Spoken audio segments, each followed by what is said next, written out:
Nesta aula, iremos resolver algumas questões de química que poderão ser cobradas na avaliação trimestral de vocês.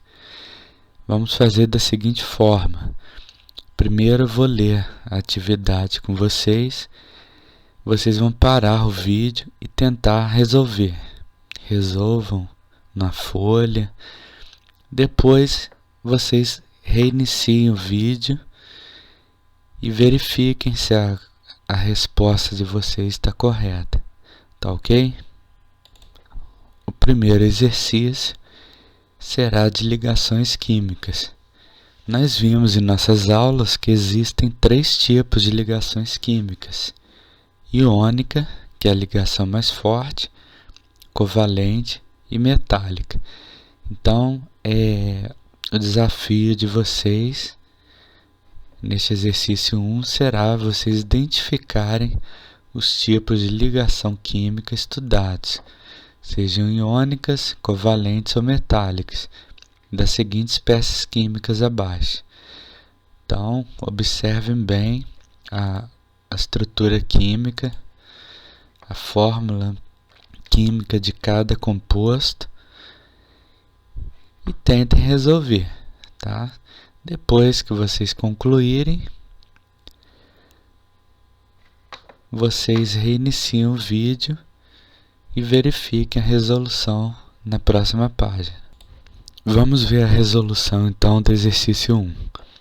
Para solucionar essa questão, é preciso lembrar as características de cada ligação química. Para isto, você precisa consultar a tabela periódica. Observe essa tabela aqui, eu fiz um pequeno resumo para facilitar a vida de vocês.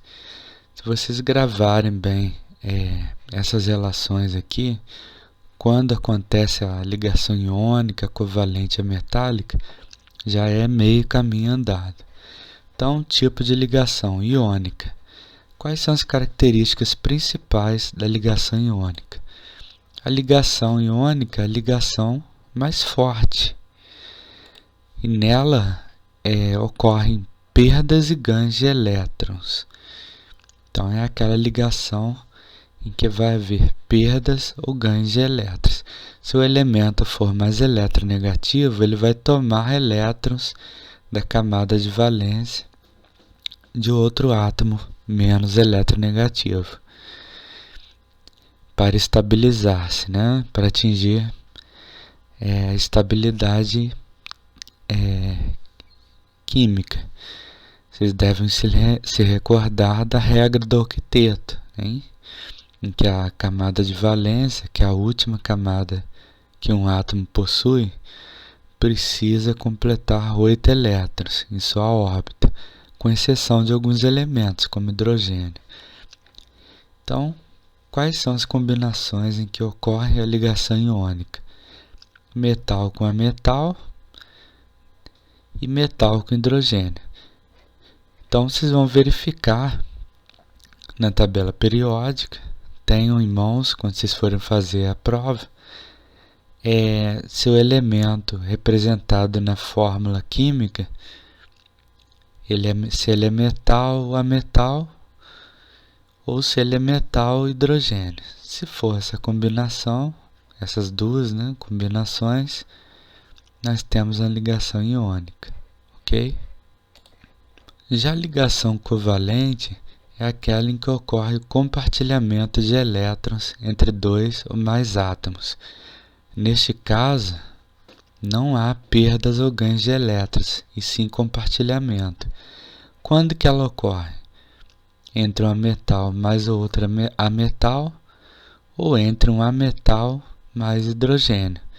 Então, novamente, vocês vão verificar na tabela periódica se os elementos químicos ligados são ametais, se é um ametal com outro metal, né? Ou se é um ametal com hidrogênio. E, finalmente, temos a ligação metálica. A ligação metálica ela tem suas peculiaridades.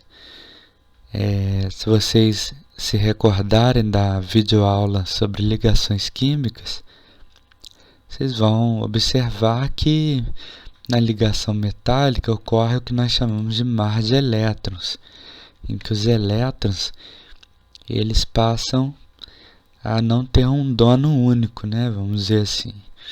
Ele passa a pertencer ao núcleo atômico de vários outros átomos ao mesmo tempo. Então, quando que ela ocorre? Entre um metal mais outro metal. São as ligas metálicas, né? Todo mundo já ouviu falar, né, de ouro 18 quilates, de bronze, que é uma liga de cobre, estanho e zinco, de latão, que também é uma liga de cobre com zinco em proporções diferentes. E as moedas que usamos no dia a dia são formadas através de ligas metálicas. Nós temos o aço, por exemplo, que é uma liga entre o ferro e o carbono.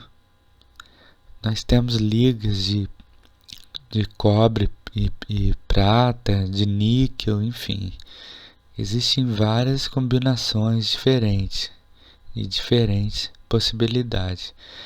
Bom, sabendo-se isso, agora podemos resolver a questão. Então vamos lá. Vamos observar se vocês pensaram corretamente. N2. N2 são dois átomos de nitrogênio. Por que essa fórmula molecular, né, o nitrogênio molecular, que via de regra, né, é o elemento mais abundante na atmosfera, é o nitrogênio, porque ele contém uma ligação covalente? Porque o nitrogênio é um metal, e como são dois átomos de nitrogênio, como que vocês sabem que tem dois átomos de nitrogênio? Por este número aqui, esse 2.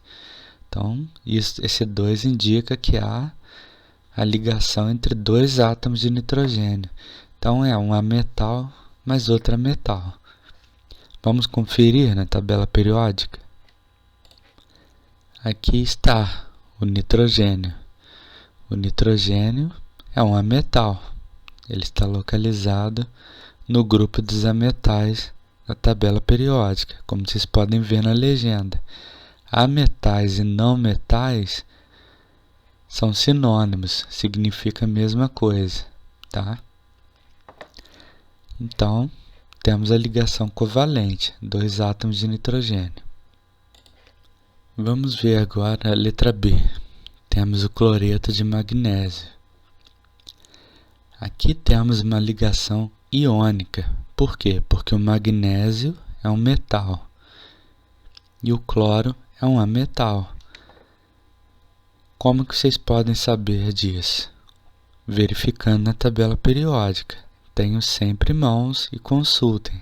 A tabela periódica, ela não é para ser decorada, e sim consultada. Então vamos lá? Aqui está o magnésio, né, na família 2. E temos o cloro, que está no grupo dos ametais. Então, metal com ametal forma o quê? Ligação iônica. Lembrando que na ligação iônica ocorre perdas e ganhos de elétrons. Neste caso, o cloro é o elemento mais eletronegativo que o magnésio. Então, o cloro ganha elétrons do magnésio. Letra C. CH4, gás metano. É uma ligação covalente. Por quê? Porque o carbono é um metal e o hidrogênio é hidrogênio, né? Como nós vimos em aulas anteriores, o hidrogênio ocupa um grupo à parte na tabela periódica. Ele, na verdade, ele está deslocado, né, na tabela periódica dos demais grupos, porque ele tem características que não o permitem ser classificado nem como metais, nem como ametais, tampouco como gases nobres. Então, hidrogênio é hidrogênio. Então, há metal mais hidrogênio, ligação covalente. Basta vocês olharem na tabela periódica que vocês vão perceber que o carbono está no grupo dos ametais. E o hidrogênio é o primeiro elemento químico. Não importa aqui a quantidade de átomos para determinar o tipo de ligação, ok? Vamos ver a letra D. Nós temos o cobre mais estanho mais zinco, que forma o bronze. Eis um exemplo simples de uma liga metálica, que neste caso aqui é composta por 3 metais, né? Todos eles são metais, como vocês podem ver na tabela periódica. Letra E. Nós temos o cloreto de cálcio. É uma ligação iônica, porque o cálcio é um metal e o cloro é um ametal. Basta vocês olharem na tabela. Letra F. H2O, água. É a fórmula da água, né? É uma ligação covalente. Por quê? Porque temos o hidrogênio mais o oxigênio, que é um ametal. Observe aqui, ó, o oxigênio está aqui, no grupo dos ametais. Já o hidrogênio está lá na ponta da tabela. Letra G. Nós temos o cobre mais o zinco, formando o latão. Lembrando que essas proporções variam, tá? De acordo com a liga que se pretende fazer. Então, é outro exemplo de liga metálica, metal com metal. E, finalmente, a letra H, CO2, o famoso gás carbônico, ou dióxido de carbono. Temos uma ligação covalente, tanto o carbono quanto o oxigênio estão localizados no grupo dos ametais. Então, ametal mais ametal, como nós vimos nessa tabelinha aqui, ó, que vai facilitar bastante para vocês, ligação covalente. Acertaram? Espero que sim. Se não acertaram, verifiquem quais foram as dúvidas. E espero que com essa explicação aqui, com esses exemplos, essas dúvidas tenham sido resolvidas, ok? Vamos ao próximo então. Vamos ver agora um pouco sobre funções inorgânicas. Nós estudamos 4 funções inorgânicas: ácidos, bases, sais e óxidos. Então, no exercício 2, a missão que vocês têm será identificar as substâncias abaixo, classificando-as em ácidos, bases, óxidos ou sais.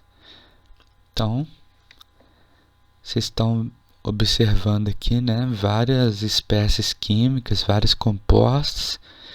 Tentem resolver essa atividade. Parem o vídeo, tentem fazer numa folha, no caderno e depois passem para a próxima página, né, deem continuidade ao vídeo que vocês vão ter a resolução com comentários. Conseguiram resolver? Bom, então vamos verificar se vocês acertaram. Aqui está a resolução. Para solucionar essa questão, eu deixarei aqui algumas dicas para vocês. Função inorgânica. Ácidos. Quais são as características estruturais dos ácidos? Sua fórmula química inicia sempre com hidrogênio, sendo que o último elemento não é o oxigênio. Exemplo, HCl, ácido clorídrico, que é um ácido que nós temos em nosso estômago. Observem que os ácidos começam sempre com hidrogênio. Eu até destaquei aqui, em fonte vermelha. E o último elemento não pode ser o oxigênio, porque neste caso teríamos óxidos, né? Então aqui o ácido sempre vai aparecer, o hidrogênio sempre vai aparecer em primeiro lugar na fórmula estrutural dos ácidos. Já as bases, sua fórmula química termina sempre com hidroxila, que é o OH. Exemplo, hidróxido de potássio. O potássio aparece na frente, o símbolo químico do potássio é K, e temos a hidroxila no final, em vermelho aqui, OH. As bases são sempre chamadas de hidróxido. Hidróxido de mais o elemento que aparece na frente. A nomenclatura das bases segue essa dinâmica. Aqui temos os óxidos. Os óxidos são substâncias binárias. O que significa isso? Possui apenas dois elementos químicos, em que o último elemento é necessariamente o oxigênio. Exemplo, óxido de lítio. O lítio, que é um metal, aparece em primeiro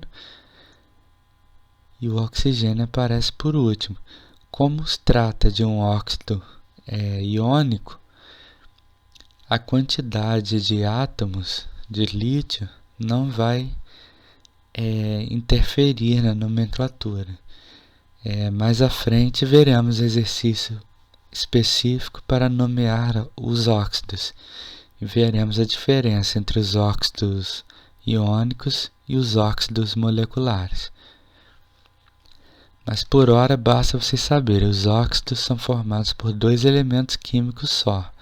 Por isso são substâncias binárias, em que o último elemento obrigatoriamente é o oxigênio, como estou mostrando aqui. Já os sais são formados a partir da reação entre um ácido e uma base, e não possuem as características das funções anteriores. Exemplo, NaCl é o cloreto de sódio, ou popular, sal de cozinha. Os sais não possuem as características que determinam as outras funções. Então, por exclusão, vocês podem determinar quais compostos, quais substâncias são sais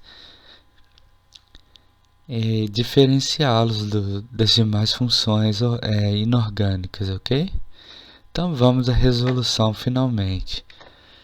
A letra A começou com hidrogênio, como eu expliquei acima, é um ácido. Aqui eu coloquei o nome completo, ácido sulfúrico. Aqui, na letra B, temos hidróxido de ferro 2. Terminou com hidroxila, que é o H, é uma base. Na letra C, CO2, o dióxido de carbono, temos um óxido, porque é formado por dois elementos e o último elemento, obrigatoriamente, é o oxigênio. Visto que ele forma uma ligação covalente, a ligação presente na molécula do dióxido de carbono é covalente, então se trata de um óxido molecular. E nos óxidos moleculares nós usamos aqueles radicais de origem grega. Como são dois átomos de oxigênio, nós dizemos dióxido de carbono. Na letra D, nós temos também um ácido, o ácido nítrico. Aqui, por engano, eu coloquei sulfúrico, mas é ácido nítrico. Corrigi. Bom, então, começou com hidrogênio, temos um ácido. Vejam só a letra E. A letra E não começa com hidrogênio, então não é ácido. Não termina com hidroxila, então não é base. Apesar de terminar com oxigênio, tem mais de dois elementos químicos. Tem o sódio, o carbono e o oxigênio. Então, por exclusão, é um sal. O nome desse sal é carbonato de sódio. Na letra F, nós temos um óxido molecular. Por que um óxido molecular? Porque a ligação química presente entre esses dois elementos é uma ligação covalente. Como que eu sei que é uma ligação covalente? Porque tanto cloro quanto oxigênio são ametais. Estão lembrados do exercício 1? Que nas ligações covalentes nós temos a presença de dois ametais ou de um ametal mais hidrogênio. Então, basta vocês olharem na tabela periódica e vocês vão perceber que tanto cloro quanto oxigênio estão no grupo dos ametais. Observe aqui, o cloro está aqui, ele é um ametal, e temos o oxigênio, também no grupo dos ametais. Visto que é um óxido molecular, já que ele é formado por ligação covalente, nós temos que usar os radicais gregos. Quantos átomos de oxigênio nós temos aqui? 5. Então vai ser penta. 5 em grego é penta. Então temos pentóxido, porque são 5 átomos de oxigênio, de dicloro. Por que dicloro? Porque temos 2 átomos de cloro. Então é pentóxido de dicloro. Vocês têm que guardar bem essa nomenclatura dos óxidos. Letra G. Terminou com a hidroxila, só pode ser uma base. Qual o nome dessa base? Hidróxido de bário. Né? Para nomear as bases, colocamos sempre hidróxido no início, mais o nome do elemento químico que aparece à frente na estrutura química. Nesse caso é bário. Letra H. Começou com um H, é ácido. No caso é o ácido fosfórico. Aqui, um outro exemplo de sal. Nós temos o sulfato de sódio. Ele não começa com hidrogênio, não termina com hidroxila. Ele apesar de terminar com oxigênio, ele possui mais de 2 elementos, então só pode ser um sal, sulfato de sódio. E finalmente a letra J, HF, começou com H, é ácido. Qual o nome desse ácido? Ácido fluorídrico. Então espero que tenha ficado claro essa identificação das funções inorgânicas aqui. Tá? Estudem bem essas tabelas que eu estou passando para vocês, porque vai facilitar bastante. É um bom resumo para vocês entenderem a matéria, ok? Vamos adiante. No exercício 3, nós temos a nomenclatura dos óxidos. Eu já adiantei alguns conceitos, então primeiro tentem fazer, Parem o vídeo e depois que vocês fizerem, vocês deem continuidade ao vídeo para verificar se as respostas de vocês estão corretas. Aqui temos uma introdução, o gás do riso, que é o óxido nitroso, que foi muito utilizado no passado como anestésico entre dentistas, médicos, e as pessoas acabavam rindo, por efeito desse óxido. É uma das aplicações humanas envolvendo os óxidos. Sabendo que os óxidos são substâncias binárias formadas por oxigênio e outro elemento químico, dê o nome dos óxidos a seguir. Então vocês vão nomear esses óxidos, tá? Parem o vídeo e depois confiram a resposta. Vamos ver então a resolução do exercício 3. Para resolver esse exercício, é preciso considerar as 2 regras para dar nome aos óxidos. Observe a tabela abaixo. De novo, eu coloquei uma tabelinha com resumo muito bom para ajudá-los. Aqui temos o tipo de óxido no caso é um óxido iônico. Quais são as características dos óxidos iônicos? São formados por ligações iônicas. Exemplo, o óxido de sódio é ligação iônica porque o primeiro elemento, antes do oxigênio, é um metal. Lembra que um metal mais um ametal forma ligação iônica. Então, esse é um óxido iônico. E para dar nome aos óxidos iônicos, basta vocês escreverem óxido de mais o nome do elemento que aparece na frente. Regra de nomenclatura. Usa-se apenas o termo óxido de mais o nome do elemento que aparece primeiro na fórmula. No exemplo, óxido de sódio, como eu coloquei aqui. Já entre os óxidos moleculares, eles são ligados por ligações covalentes, formando moléculas. Exemplo, trióxido de dinitrogênio. Aqui temos dois ametais, nitrogênio e oxigênio. Ametal com ametal forma ligação covalente, portanto eles vão formar não íons, mas moléculas. E neste caso, aplica-se a segunda regra. Nós vamos usar os radicais gregos. Como são 3 átomos de oxigênio, nós falamos trióxido de, e como são 2 átomos de nitrogênio, nós dizemos dinitrogênio, trióxido de dinitrogênio. Então, para nomear os óxidos moleculares, devemos incluir no nome a indicação de quantos átomos de oxigênio e do outro elemento estão presentes na molécula. Usam-se radicais gregos. Vamos então à resolução. Aqui temos 2 ametais, enxofre e oxigênio. Basta vocês consultar a tabela periódica para se certificarem. Então vamos usar a segunda regra. Dióxido, porque são 2 átomos de oxigênio, de enxofre, que é o elemento que aparece à frente. Então é um óxido molecular.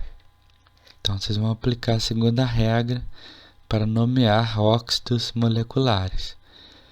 Aqui temos o óxido de ferro 3, pois trata de um óxido iônico. O ferro é um metal e o oxigênio é um ametal. Metal com metal forma ligação iônica. Então nós vamos ter um óxido iônico. Nos óxidos iônicos aplica-se a primeira regra. Basta escrever óxido de mais o nome do elemento que vem à frente. Aqui, ferro 3, né? Para diferenciar de outros compostos químicos que também contêm esses 2 elementos, mas em proporções diferentes. E vocês vão ver de forma mais aprofundada na aula sobre balanceamento de equações químicas, que passarei depois para vocês. Não será cobrado isso na prova, a estequiometria, ou balanceamento de equações. Só a nomenclatura de óxidos e esses conteúdos todos que estou explicando aqui. Além das videoaulas, claro. Aqui temos pentóxido de dicloro, pois é um óxido molecular. Então vamos seguir aquela regra. Ametal com ametal forma ligação covalente. Então é um óxido molecular. Aí vocês vão usar os radicais gregos, né? A segunda regra.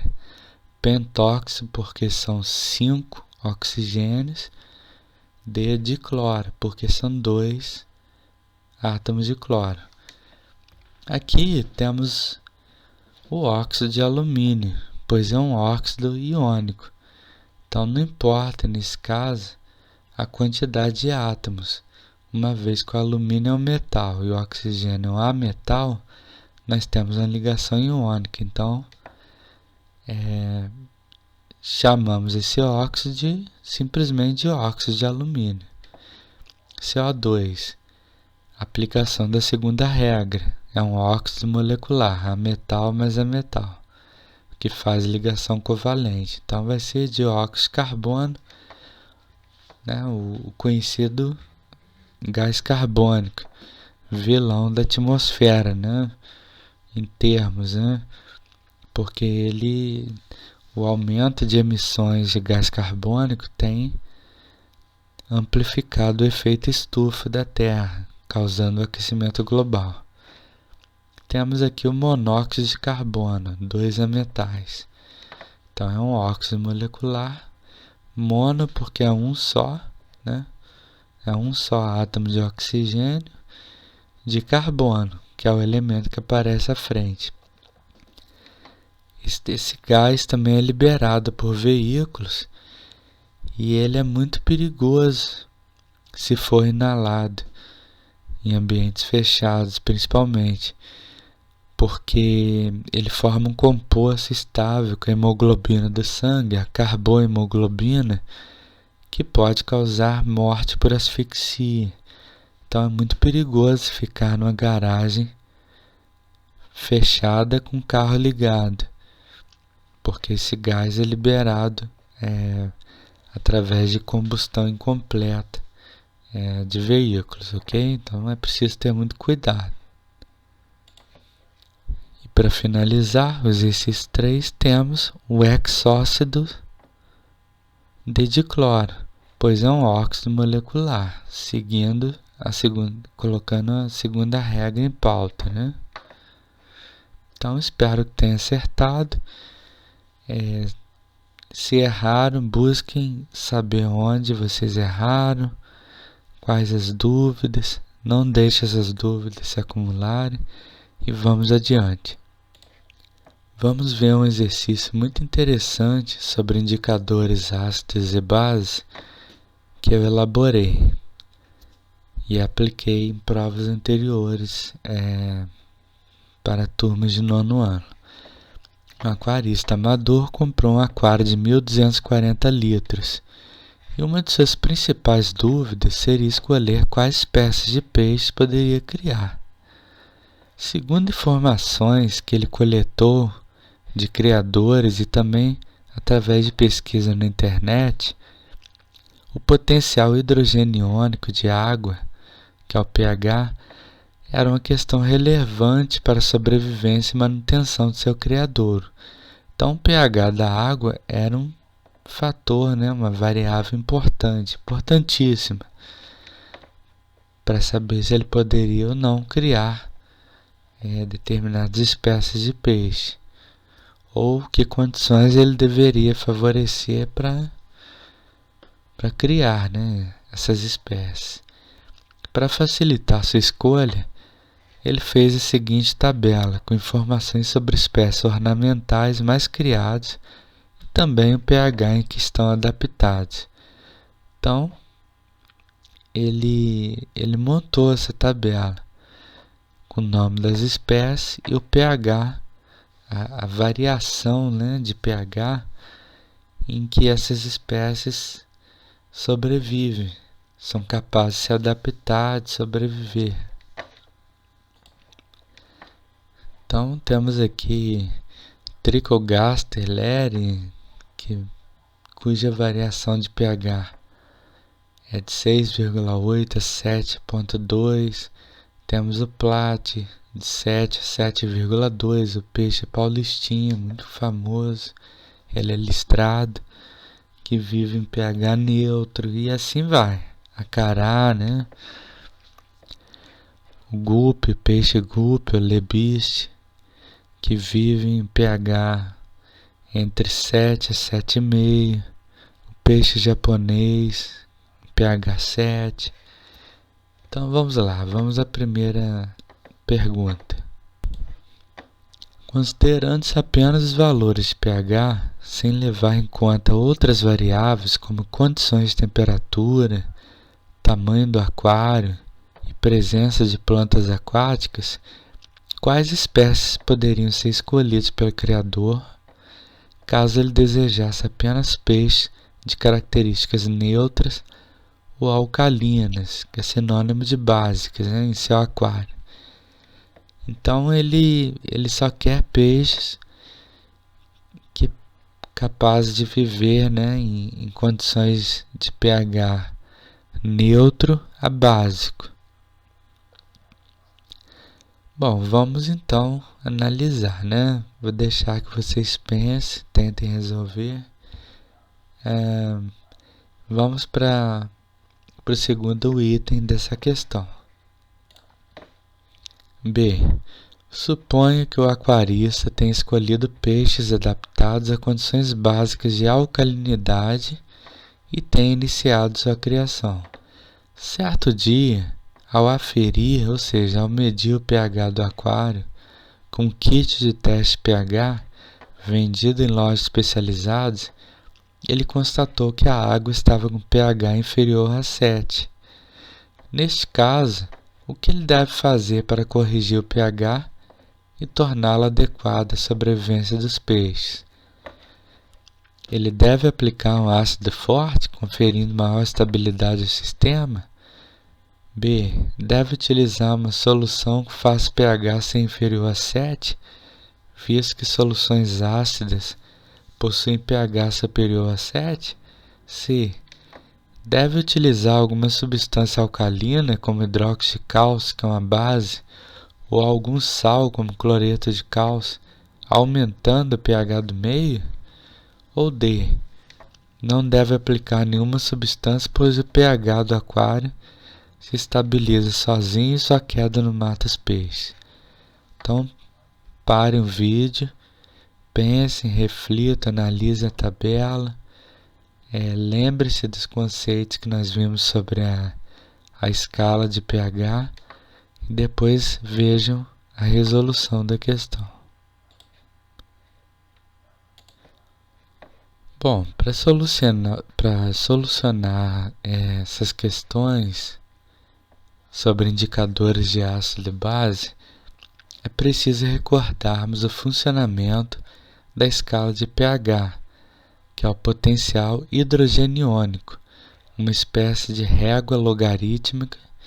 É um conceito matemático que vocês estudarão mais adiante e que varia de 1 a 14, como expliquei.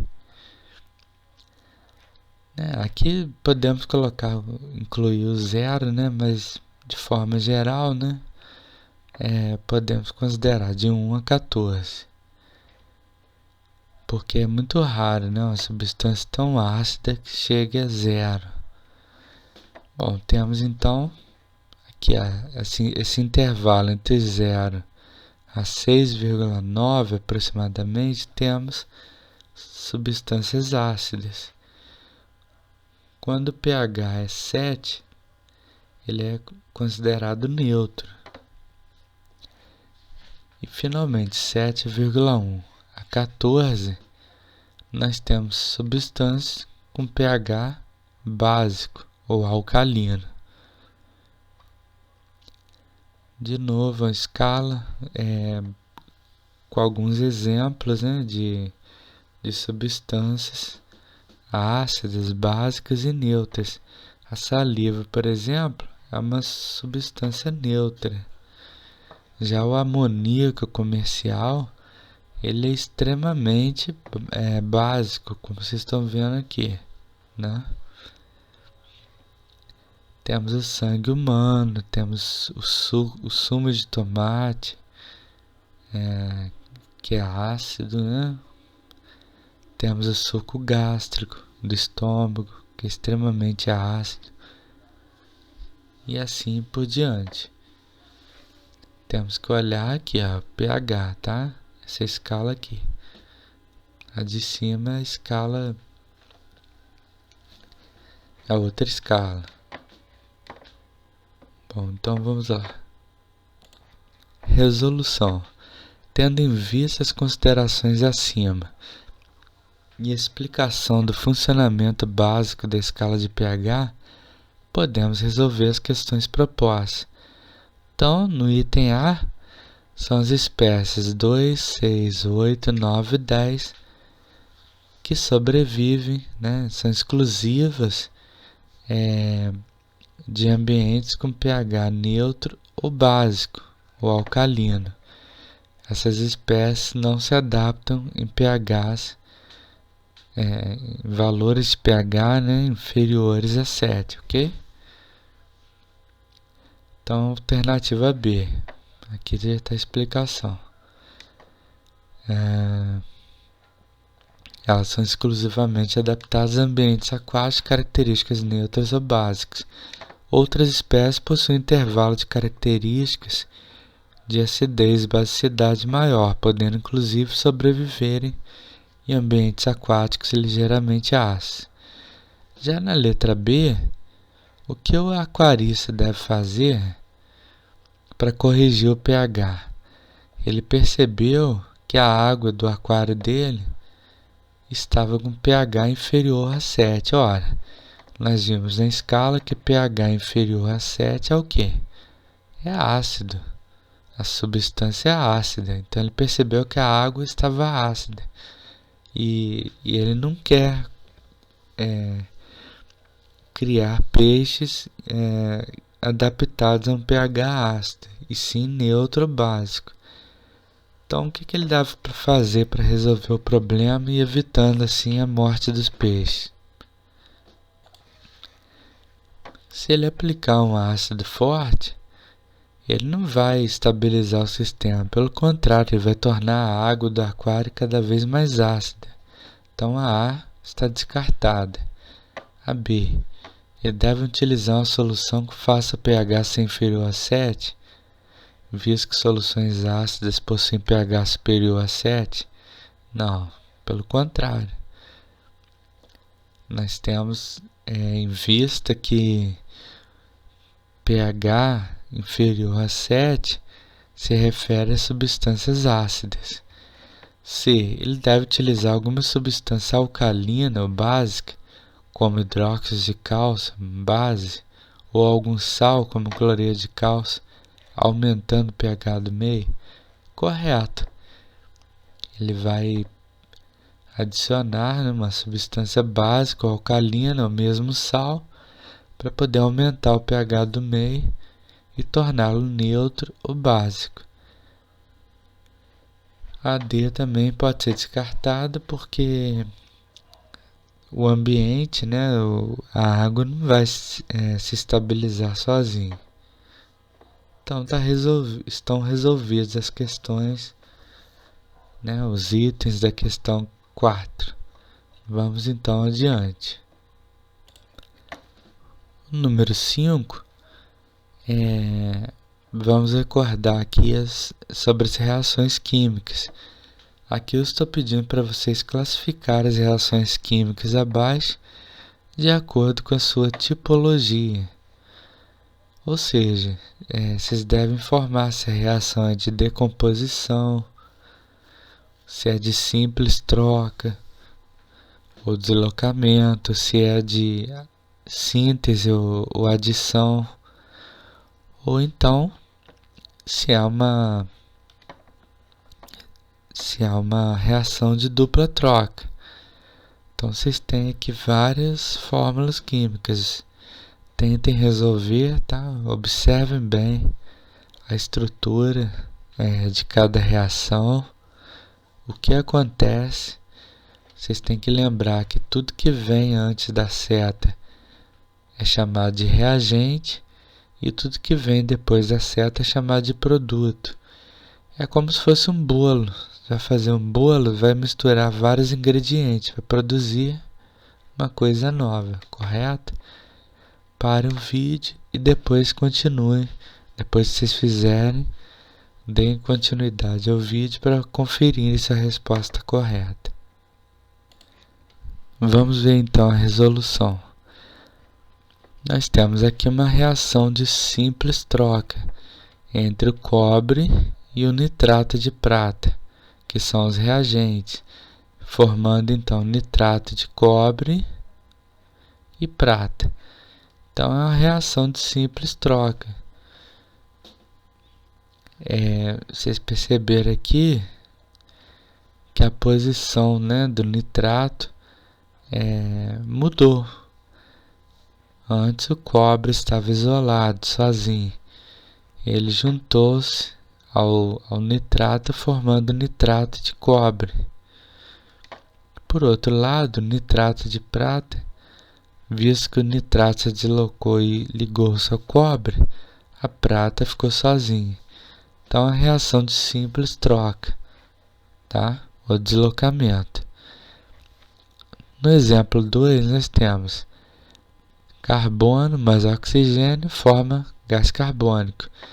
É uma típica reação de síntese ou adição, que é a soma entre carbono e oxigênio molecular, reagente, formando gás dióxido de carbono como produto.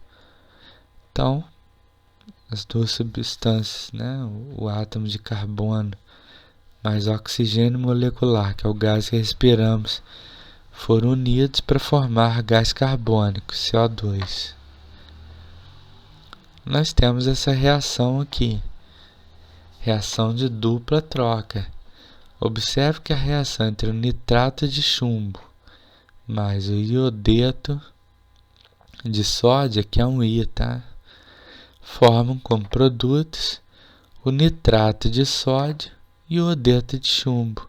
Aqui, ó, iodeto de chumbo e nitrato de sódio. Houve uma dupla troca aqui, ó, de termos. Antes o chumbo estava ligado ao nitrato. Ao sofrer a reação, o chumbo passa a se ligar ao iodo, que estava unido, ligado ao sódio. O sódio, por sua vez, liga-se ao nitrato. Por isso, dupla troca. Temos aqui a reação de decomposição, em que a água oxigenada, que é o peróxido de oxigênio, que é o H2O2, é decomposta em moléculas de água e oxigênio. Então, a água oxigenada, ela possui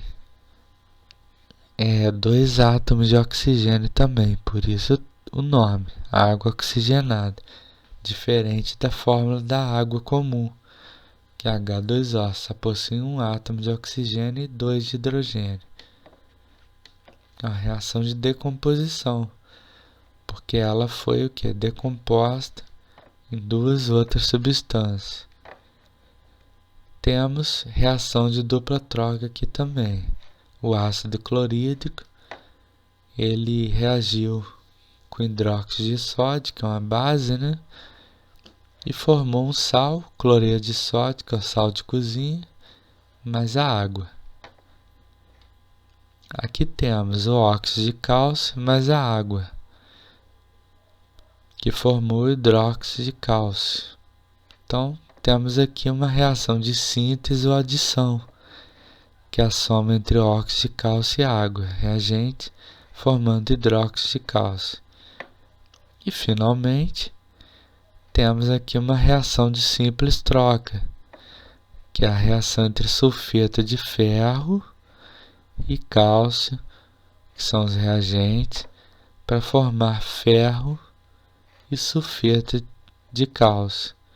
Então, houve uma simples troca aqui. Antes da reação, o enxofre estava ligado ao ferro. Depois da reação, o ferro fica sozinho e o enxofre liga-se ao cálcio. Bom, agora vamos para o último exercício de nossa revisão, ainda tratando-se de reações químicas. Classifique a reação abaixo segundo a sua tipologia, ou seja, qual o tipo de ligação, né? Se é de síntese, se é de dupla troca, simples troca ou decomposição. E a seguir determine o nome dessa reação e identifique os compostos envolvidos. Quais são os reagentes e quais são os produtos. Então temos essa reação toda aqui. Vou deixar vocês resolverem e depois que vocês resolverem, deem continuidade ao vídeo e acompanhem a resolução. Então, conseguiram fazer? Vamos então acompanhar a resolução do exercício. Quais são os reagentes?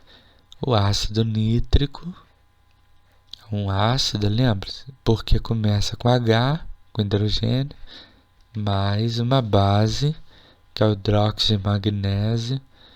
Vejam bem, termina com H, é uma base. Então, esses são os reagentes, vem antes da setinha, né? São as substâncias que vão reagir uma com a outra para formar uma substância diferente.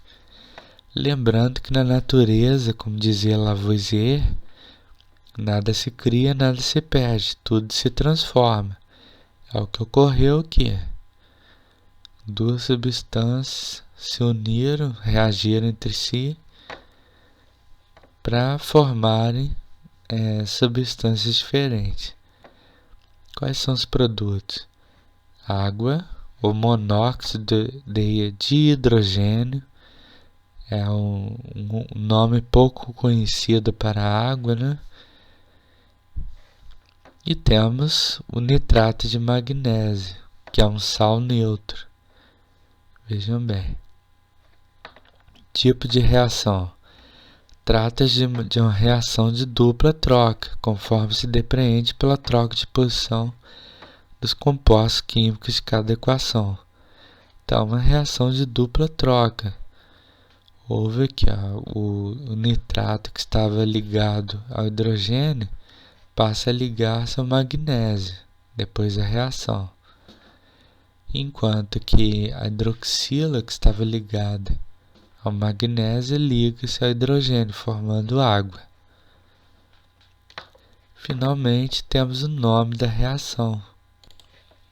Qual o nome da reação? A equação acima descreve uma reação de neutralização, em que misturamos um ácido com a base, de modo que o pH do meio é neutralizado e se produz água e sal.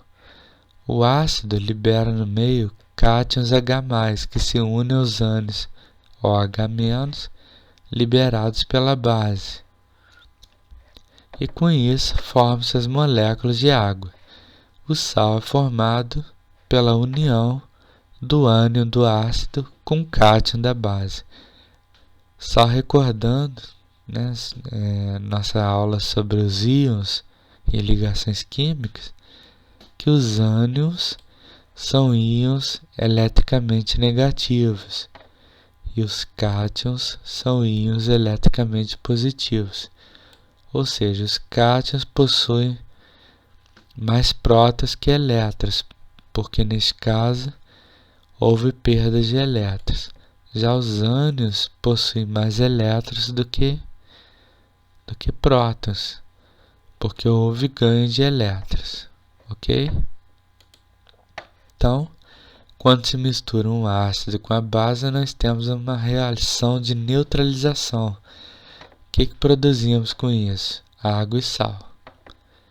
Então, está finalizada nossa revisão. Estude, acompanhe direitinho. Espero que tenham compreendido. E sucesso na prova. A prova será sexta-feira, dia 15, a partir de 1h da tarde. Boa sorte a todos.